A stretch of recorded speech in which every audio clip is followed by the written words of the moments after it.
Bon, on nous l'a réclamé, cette petite vidéo. Oui, bonjour à tous. Donc, Bonjour. on nous l'a réclamé, on va vous la faire tranquillement. On a Donc, répété. pardon On a répété. On a un petit peu répété Ouais, pour voir tous les détails parce qu'il y a un à voir. maximum. Ouais. Donc, c'est la frise qui se trouve dans le Donc, Spirou. Voilà, donc dans ce numéro spécial de Spirou de 1962, du décembre 62. Oui, ça ne nous rajeunit pas. Voilà, donc il proposait un calendrier. Mais bon, comme c'est le rédacteur en chef, c'est Delporte, et qui a Franquin avec, ils ont cherché à faire un truc chouette, et effectivement, c'est magnifique. C'est magnifique, ouais. J'ai eu un énorme coup de bol de tomber sur ce calendrier, parce qu'il est... les gamins le mettaient au mur, quoi. Ouais, c'est logique. Ouais, oui. Donc, pour le retrouver, bonjour, quoi. Et là, coup de bol énorme. Il faut dire qu'aussi, tu as pris l'habitude de regarder si les suppléments sont dans les numéros spéciaux des Spirou qu'on peut trouver sur à chaque fois que je vois un numéro spécial qui est hors d'un recueil, j'ai tendance à regarder à l'intérieur. Et là... Ouais, c'est un petit peu ton challenge bisounours à toi. Moins bisounours que toi. C'est vrai. Alors, on va commencer par janvier. Donc, à chaque fois, Franquin a un petit commentaire, fait parler tous les personnages, que ce soit des animaux ou des hommes. Ou des passants, des badauds, voilà. Des animaux aussi, oui, effectivement. On verra ça plus loin. À chaque fois, ça fait des petites situations de la vie courante. Et à chaque fois, il en profite pour mettre un petit gag, que ce soit visuel ou dans le texte. Et faire référence à des séries qui se déroulent dans Spirou. Et donc, il a toujours un même principe, d'essayer de créer plusieurs plans sur la même image. Donc là, on voit deux dames qui bavardent, et tout loin, en tout petit, il y a des personnages. Donc ça donne un effet de profondeur. Oui, totalement. On voit bien que derrière, dans la deux chevaux, c'est un autre personnage, mais qu'il est plus loin par rapport à la taille. Ouais. Il n'y a pas d'effet de profondeur avec un champ de fuite, c'est ça ? La perspective, tout est à plat. On le voit juste à la taille et aux couleurs, en fait, puisque le personnage du fond n'a pas de couleur et il est grisé comme le fond. Il y a aussi un effet aussi où il peut y avoir des personnages qui sont au niveau des fenêtres et au niveau des mansardes. Oui. Alors c'est vrai que moi tout de suite je me suis dit tiens c'est rigolo, le personnage dans la deux chevaux c'est Delporte, quoi, avec la barbe. Ici, là, ouais. Donc Delporte, qui est le rédacteur en chef, qui est vraiment un personnage j'en dire un peu anard, et tous les auteurs du journal Spirou se sont amusés à le mettre en caméo. Oui, c'est vrai qu'on le voit souvent. Ouais, on le voit souvent. Là, sur la gauche, tu disais que le personnage qui lit son journal, il ressemblait à l'inventeur de Léa Loin. Léa Loin, ouais. C'est ça. Dans le mini-récit de Noël, le personnage. Donc ça pourrait effectivement, ça serait... c'est un petit vieux, quoi. Oui, c'est ça. Parce que, Franquin fait vraiment... dans les personnages, vraiment, il fait tout... Autant des gens bourgeois, autant et des gens de la classe ouvrière. Oui, c'est ça. Il représente vraiment tout le monde. Et à chaque fois, tu as une petite situation. Donc là, tu vois qu'ils sont en train de jouer aux boules. Lui à lire. Un clochard qui boit la bouteille. Voilà, il y a vraiment toutes les classes de représentées. Oui, on voit l'hélicoptère là. Alors, il me fait penser à un Sikorsky, l'hélicoptère. C'est vraiment un hélicoptère classique des années 60, en fait, avec le poste de pilotage qui est en hauteur, et avec la personne qui est ramenée chez lui par hélicoptère. Donc là, le petit gag, c'est Jules invite donc monsieur à monter chez nous. Voilà. Ouais. Alors là, donc, on a Spirou et le personnage de Ribambelle, c'est cela ? Voilà, Phil. On a fait une recherche tout à l'heure, on n'arrivait pas à retrouver. Pour trouver le nom. Ouais. Et donc, donc c'est un calendrier et c'est mis de manière bizarre. Ouais. Et on voit, voilà. Comme en fait, les traces de colle là. Ouais. Ça a été collé sur les murs, un petit peu partout. Un peu sauvagement. Hop. Donc là, on voit février donc qui est sur le camion. Donc camion années 60. Moi, ça me faisait penser un peu au berlier qui pouvait exister. Et derrière le camion, il y a. Alors, une personne qui a l'air très classique, le pantalon à rayures, le porte-document, et hop, il a des pattes à roulettes. Ouais, c'est un peu... Voilà, donc un petit gag qui arrive même à glisser Franquin, vraiment, avec un tout petit détail. Donc là, c'est allô Oscar, c'est moi, ta petite mésange. Oui, donc voilà.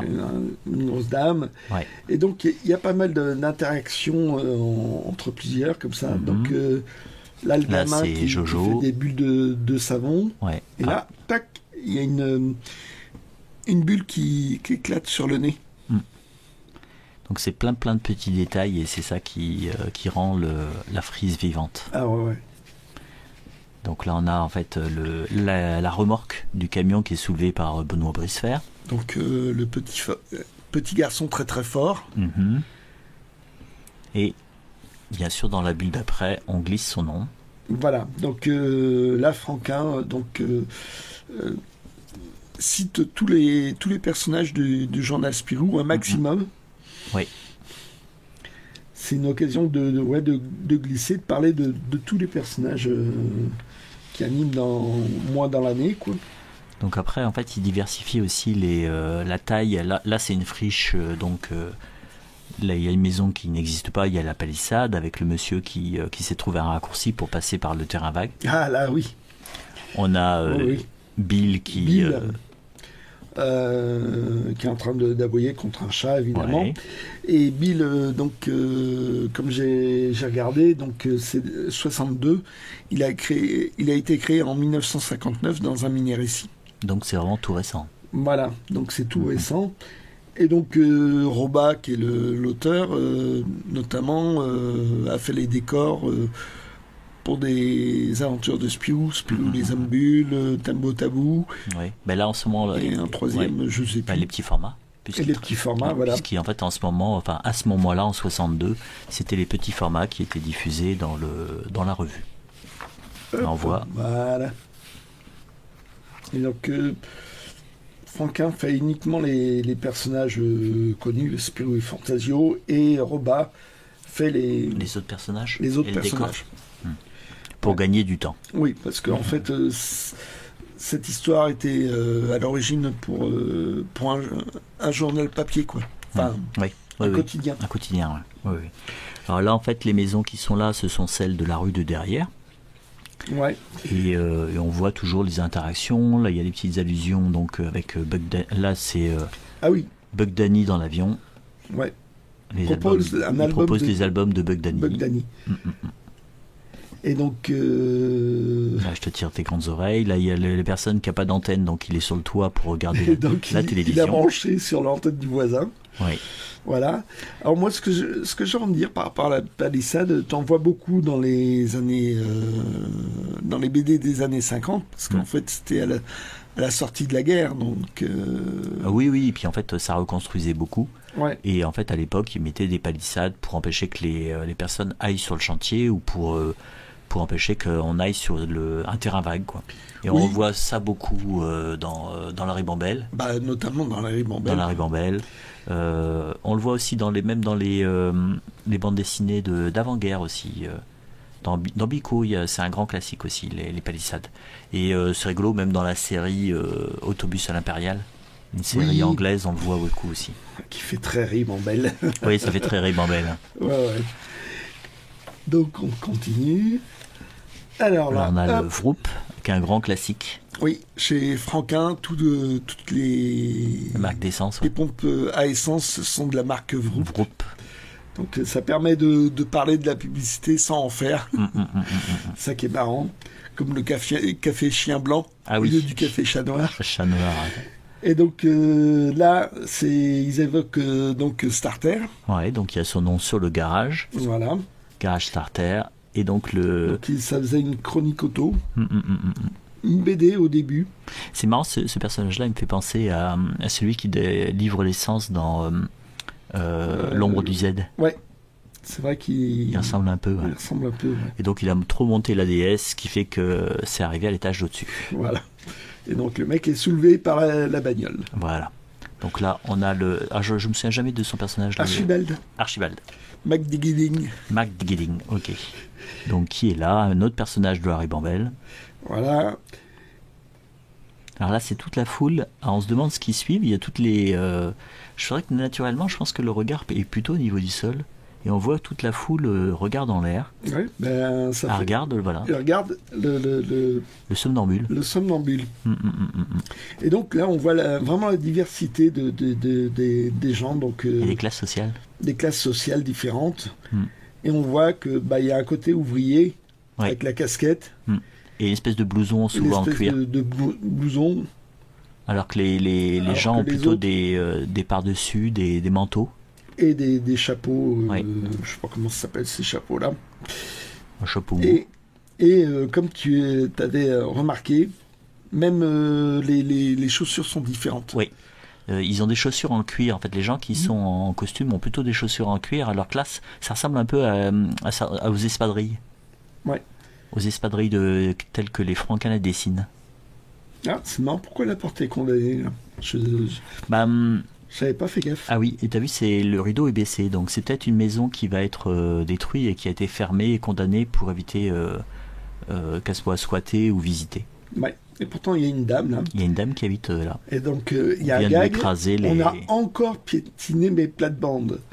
Et donc c'est le somnambule qui a fait ça. Et donc tu vois, il y en a un qui regarde le somnambule, ça bouge de partout. Quoi. Ouais. Ouais. Ça interagit. Et donc Fantasio. Ah, là, c'est... une marque de bière. Bière. Slurp. Oui, ça doit être Slurp. Parce qu'il me semble que ça aussi, il utilise... Un Slurp. Alors là, bien sûr, c'est le café. Donc Fantasio qui fait sa petite réflexion sur la patience des badauds et qui les observe. Ça, voilà. Comme je disais... Je pourrais les observer des heures durant. Et donc, c'est un gag en lui-même, quoi. Oui.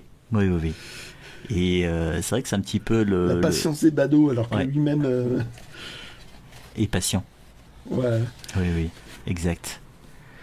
Et donc là, il y a toujours une petite occasion de parler du journal Spirou, champion de la bonne humeur, tout ça. Et donc lui, il est en train de regarder le journal. Inondation, tremblement de terre, voilà, catastrophe. Que des mauvaises nouvelles. Voilà, comme tu as dit. Tu n'as qu'à lire Spirou, c'est le seul journal sans mauvaises nouvelles. Voilà. Et là, on est au café chez Léon. Ah oui, café chez Léon. Moi, j'avais oublié. Donc, vas-y. Le café chez Léon, en fait, à chaque fois, c'est beaucoup cité d'ailleurs dans le début des petits formats, où en fait le photographe a repris le café chez Léon et en fait il y a Dugommier qui n'arrête pas de passer chez lui. Voilà. Donc Dugommier, c'est un pharmacien, je crois. Oui. Et c'est un ivrogne. C'est ça. C'est un ivrogne. Qui boit tout, quoi. Donc là, on a volé la porte de chez Léon. Alors que bon, c'est une affiche qui était collée sur le café, quoi. Voilà. Donc effectivement, ça parle beaucoup, puisqu'en fait, le gag sur le café chez Léon était au début de l'histoire des petits formats. Donc en fait, ça va parler aux lecteurs qui lisent cette frise. Alors là, la planche à repasser, nouveau gag. Voilà. Elle a aussi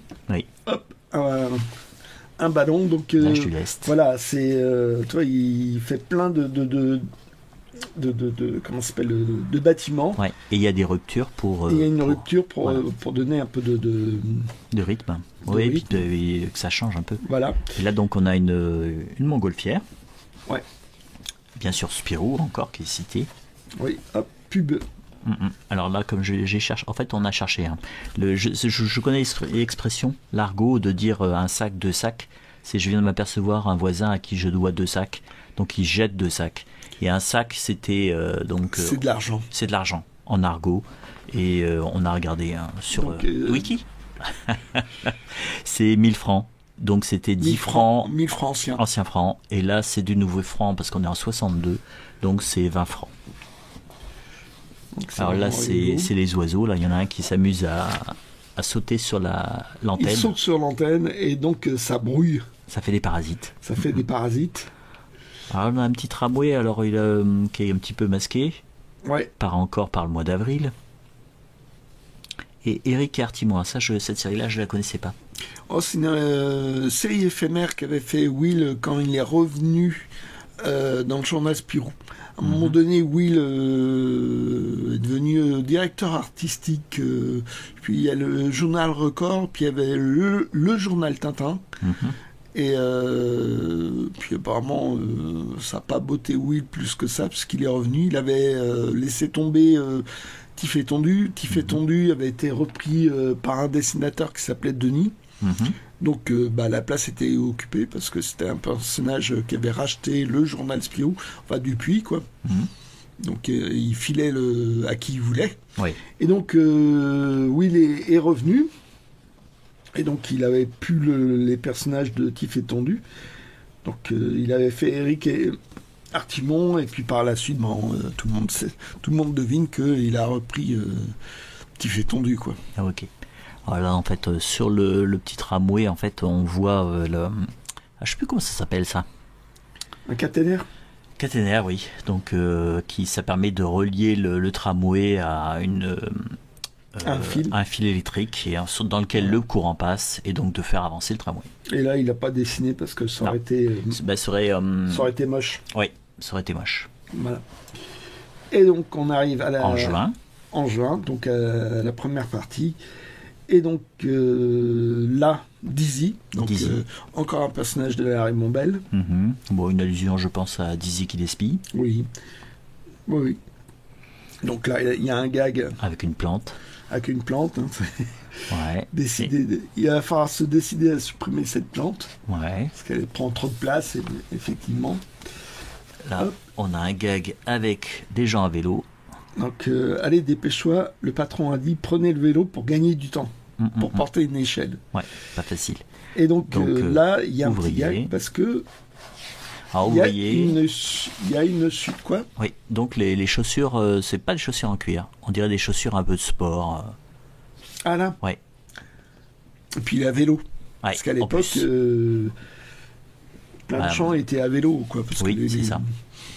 Les voitures étaient chères. Les voitures étaient chères et les gens habitaient pas très loin de leur travail, en fait. Ouais. Hop. Donc on va voir la suite, l'autre porteur de l'échelle. De l'échelle. Donc, hop là, on tourne la frise. Parce que c'est recto verso. Et effectivement, c'est la gag, parce que l'autre, il est à pied. Il est à pied, ouais. Donc il doit courir. Voilà. Hop, on voit le marsupial ici. Donc là, encore un gag. Ouais. Le mec devait réparer son chauffe-bain. Ouais, et en fait, ça a explosé. Et donc, en fait, il a fait sauter le mur. Voilà. Et là, mon plancher, on a volé mon plancher.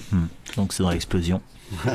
On a donc une affiche, si vous avez une barbe noire, ne lisez pas le Vieux-Nick. Ah oui.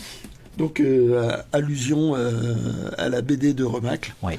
À l'époque, ça s'appelait encore le Vieux-Nick, ou c'était passé Barbe Noire? Ça restait très longtemps. Le Vieux-Nick. Donc ça devait être encore le Vieux-Nick. C'est toujours officiellement le Vieux-Nick, sauf que bon, la vedette a été piquée par Barbe Noire et son père. Ça arrive.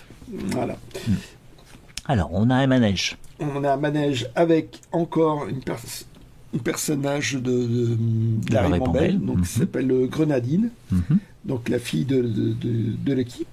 Alors, c'est rigolo, c'est le petit gamin qui a un chapeau de cow-boy et qui s'est mis sur un cheval, en fait. Voilà.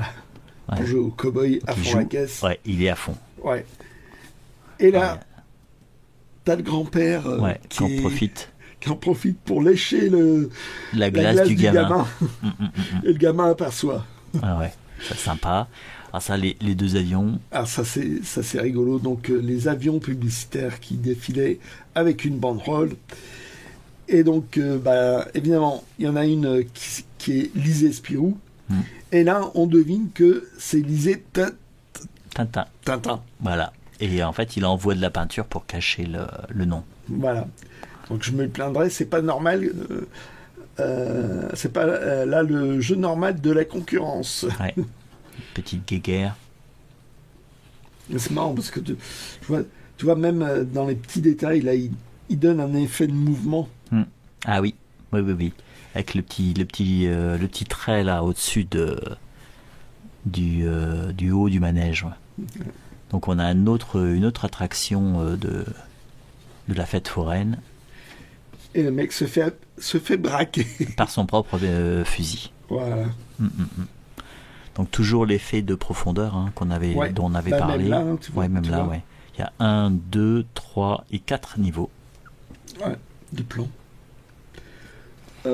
Donc là, c'est la voiture auto-tamponneuse qui se prend une prune. Voilà. Parce qu'elle sort tellement. Elle est sortie de l'attraction. Ouais. Donc là. Alors, est-ce qu'il ressemble beaucoup à Lontarin? Lontarin était déjà... Non, pas encore. Non. C'est en fait un pré-Lontarin. Ouais, on pourrait dire, ouais. Donc tout au fond, on a un couple avec le même effet, c'est-à-dire que les personnages sont grisés, n'ont pas de couleur. Et il y en a qui a des culottes courtes. Ah oui, exact. Donc on peut supposer que c'est un gamin. Ouais, le père et l'enfant. Ouais, peut-être. Là, on a Boule qui est là. Ah oui. Oui, il y a Boule. Oui. Ouais. Donc Bill était de l'autre côté. Oui. Et donc là, le bureau des inventions suivait la grande rue et prenait la 3e à droite. Et donc c'est quelqu'un qui vole avec une sorte de parapluie. Oui, qui a inventé un parapluie volant.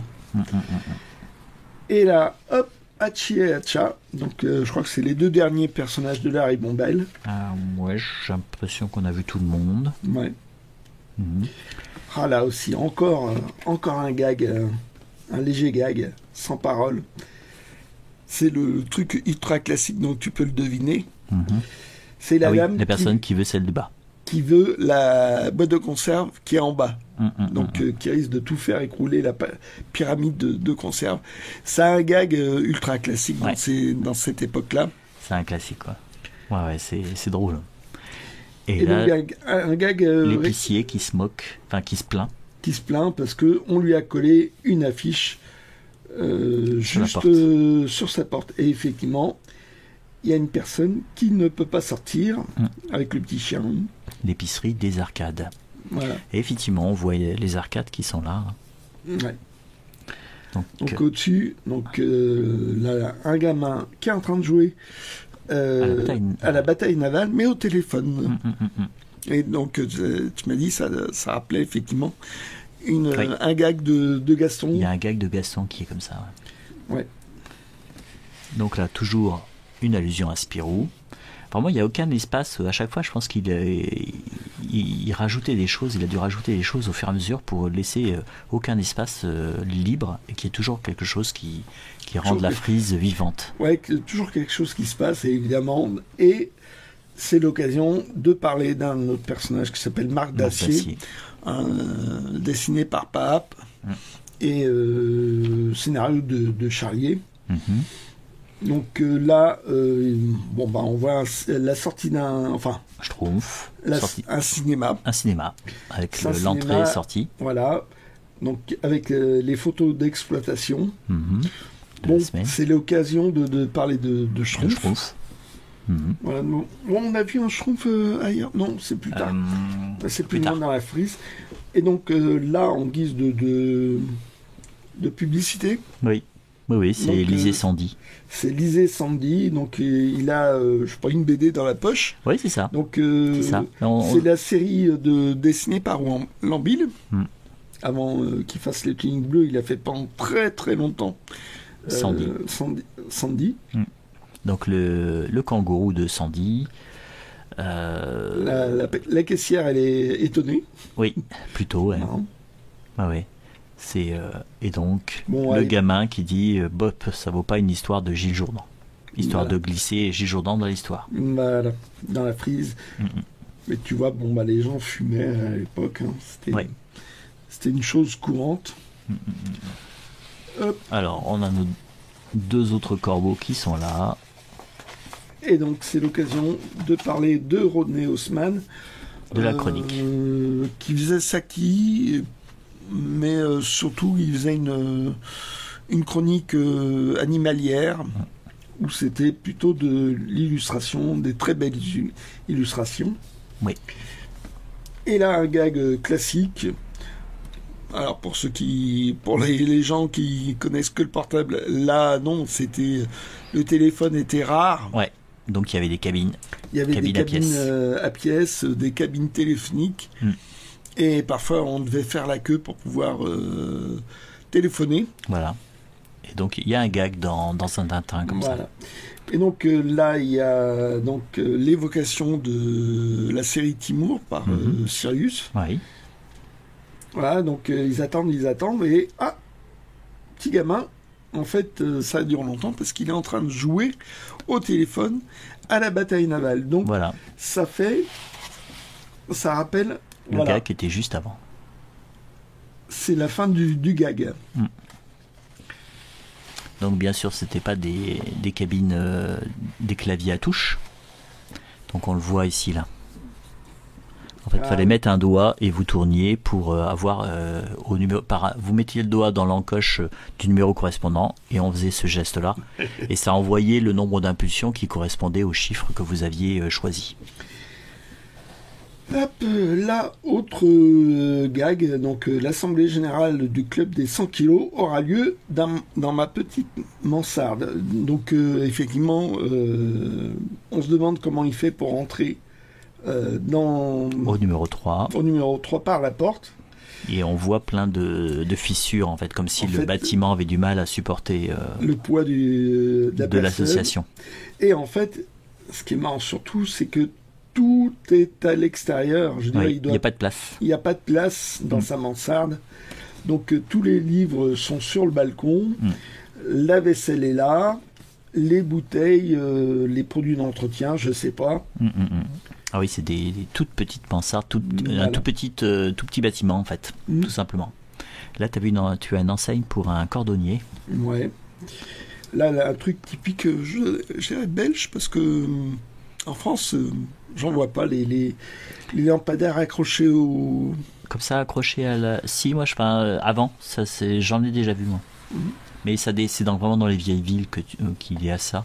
Ouais. Mais c'est possible effectivement qu'il y en ait plus en Belgique. Alors ça c'est très rigolo, le petit couple qui s'embrasse. Qui s'embrasse entre 2 bâtiments. Ouais, qui se rapprochent. Ça c'est vraiment les vieilles villes où il pouvait y avoir des maisons très étroites. On trouve ça une rue très étroite. Dans une rue très étroite aussi. Alors il a réussi à mettre une palissade. Là apparemment une enseigne. Je sais pas ce que c'est ça. Ah oui, peut-être, oui. L'enseigne de la librairie, peut-être, sur le côté. Là, ça semble être une librairie aussi. Oui. Et d'ailleurs, en fait, il déchire, le libraire a déchiré... pour pouvoir sortir. Ouais. Et donc là, un gamin qui fait une farce, qui est en train de tondre le chien. Le chien qui comprend pas ce qui lui arrive. Ouais. Et on voit la personne qui cherche son rasoir électrique. Qui effectivement a besoin d'un coup de rasoir. Et là, hop, autre évocation. Et d'ailleurs, c'est marrant, c'est vraiment les Marcel de l'époque, en fait, qui étaient très échancrés. Et donc là, on voit un modèle réduit. Oui. Et donc là, c'est l'occasion de parler de Michel et Thierry, une série dessinée par Piroton. Avant qu'il fasse Jess Long. Ouais. Mais c'est vrai qu'en fait, dans une histoire de Michel et Thierry, il y a une histoire d'avion télécommandé. Oh, mais sans arrêt. Sans arrêt. Oh, oui, c'est deux amateurs de modélisme. Ah, donc c'est logique. Et ils se rencontrent dans un concours de modélisme, justement. Puis après, c'est le prétexte pour voyager, pour se déplacer, pour vivre des aventures. D'accord. Alors, le gag récurrent, c'est effectivement, c'est qui a collé des affiches n'importe comment. Un peu partout. Qui sont jamais droites d'ailleurs. Voilà.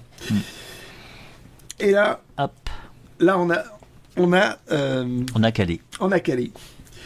Donc là, moi, ce que je préfère dans Spirou, c'est les aventures de Casimir. Alors Casimir, Bon, on n'a pas fait une recherche profonde, on a quand même cherché un peu. Ouais, mais... Et ça devait être une série éphémère. Qui n'a pas duré longtemps. Oui, parce que c'est moi, Casimir, bon, ça fait penser bien sûr aux dinosaures orange, mais c'est pas du tout dans Spirou, et c'est plus récent. Donc on sait pas. Donc voilà. Donc moi, là... celle de Théophile et Philibert. Je connaissais pas. Disons que j'ai feuilleté des vieux Spirou il n'y a pas longtemps. Et donc je sais que c'est une série qui a eu peut-être 2-3 histoires et qui était dessinée par Deliège, donc le futur dessinateur de Bobo. D'accord, ok. Donc ça on sait. Bon, l'oncle Paul, ça, bon, tout le monde connaît. Oui, voilà. Et là, tu as vu l'oncle Paul et le petit gamin a des lauriers. C'est un gamin qui est sérieux. C'est sérieux et donc il adore l'histoire et en fait c'est le premier de la classe. Là, on a encore une palissade. Une palissade avec 2 affiches. Et un gag. Et l'affiche album de Lucky Luke. Lucky Luke qui vient apparemment de tirer. Et qui souffle sur sur le canon. Bout de le canon de son revolver. Et la personne, on la voit en train de trembler. Oui. Alors là, il y a une petite erreur sur la couleur. Et en fait, le gars est ému. On sent qu'il est ému. Et en fait, là, son chapeau a été troué. Voilà. Et il passe le doigt dans le trou créé dans le chapeau par le tir de Lucky Luke. Donc là, c'est le doigt qui n'est pas à la couleur chair, mais qui est du couleur du chapeau. Voilà, donc c'est pour ça qu'on voit à peine le gag. À peine. Et t'as un schtroumpf qui rigole, donc qui a vu la scène. Ça l'a fait rire. Donc là, on voit comment ça se goupille. Ce gag qui est très sympathique. Alors là, c'est... c'est une voiture. Voilà, ça fume, il perd des morceaux. Boulons.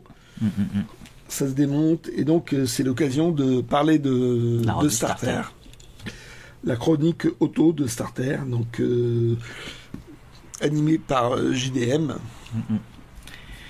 Et donc si j'avais connu plutôt la chronique automobile du journal de Spirou, si j'avais suivi les conseils de Starter, je n'aurais pas acheté cette ferraille. Ah oui. Puis tu vois, il y a tout qui pend. Ah oui, et puis elle n'a pas l'air de... Ouais, elle est à brinque-balle, on va dire. Décapotable, mais très mauvais état. Ouais. Hop. Donc, là... Le gamin au microscope. Au microscope, mais il regarde un mini-récit. Donc ces petits récits, c'était un petit supplément. Il fallait le découper pour pouvoir faire un mini-livre.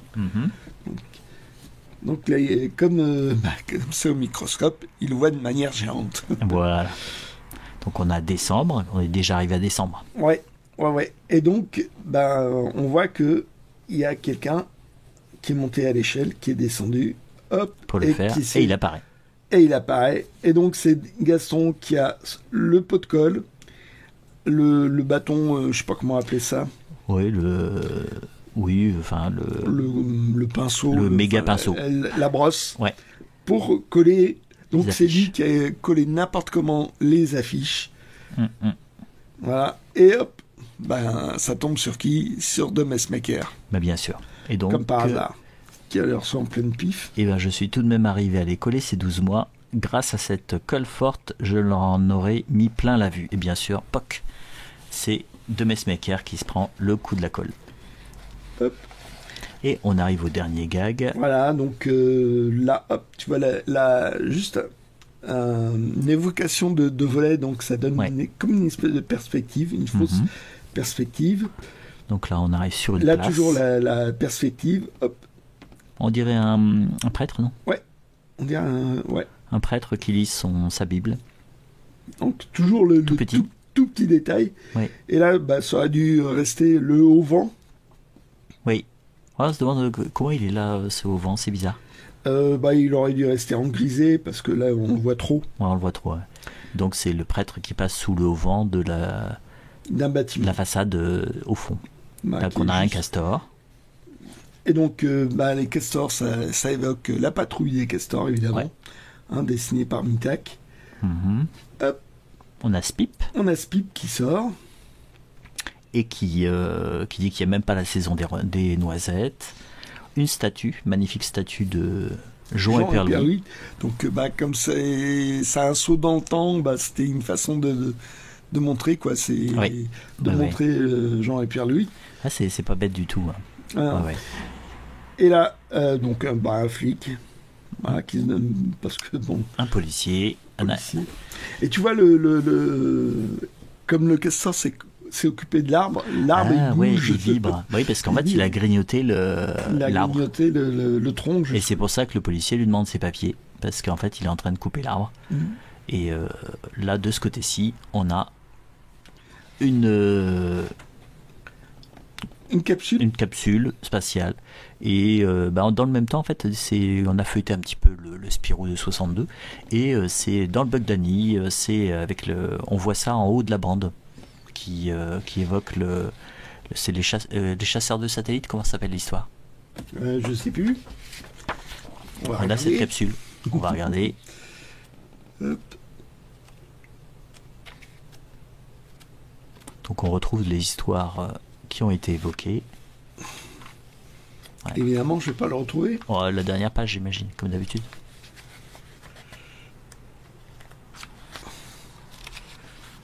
Voilà. Les voleurs de satellites. Et on retrouve cette capsule. On voit la capsule spatiale. Voilà. Donc c'est vraiment aussi des références aux séries qui étaient en cours dans Spirou.